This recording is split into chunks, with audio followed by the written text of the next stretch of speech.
ओम श्री कृष्णाय नमः। आप सभी का मेरे YouTube चैनल पर हार्दिक स्वागत है।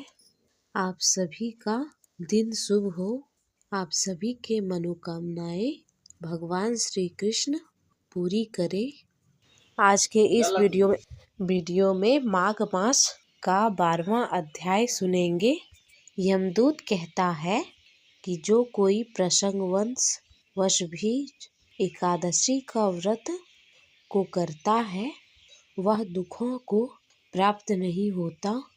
माघ की दोनों एकादशियां भगवान पद्मनाथ के देन हैं। जब तक मनुष्य इन दिनों में व्रत नहीं करता है उनके शरीर में पाप लगातार हजारों अश्विन सैकड़ों वाजपेयी यज्ञ एकादशी व्रत की 16वीं कला के बराबर भी नहीं है।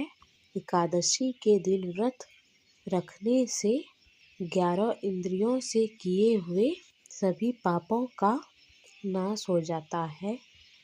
गंगा जी, गया, काशी, पुष्कर, कुरुक्षेत्र, यमुना, चंद्रभागा कोई भी एकादशी के तुल्य नहीं।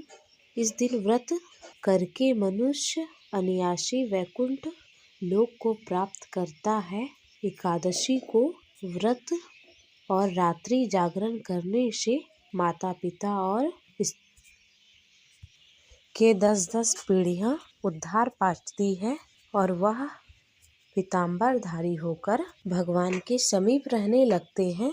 बाल, युवा और वृद्ध तथा पापी भी व्रत करने से नरक में नहीं जाते।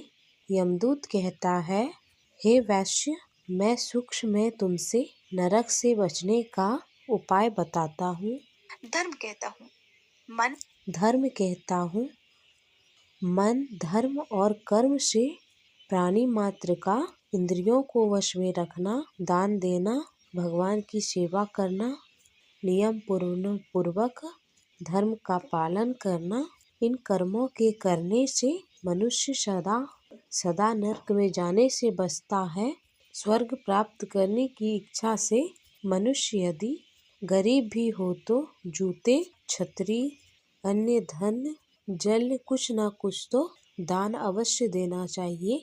दान देने वाला मनुष्य कभी भी यम की यातना नहीं सहता, साथ ही दीर्घायु को धनी और निरोगी भी होता है। बहुत कहने से ही क्या, अधर्म से ही मनुष्य बुरी गति को प्राप्त करता है। हे विकुंडल, मनुष्य सदैव धर्म के कार्यों से ही स्वर्ग प्राप्त कर सकता है। इसलिए बचपन से ही धर्म के कार्यों का अभ्यास करना चाहिए। हरे कृष्णा। माघ मास महात्म का 12वां अध्याय समाप्त हुआ।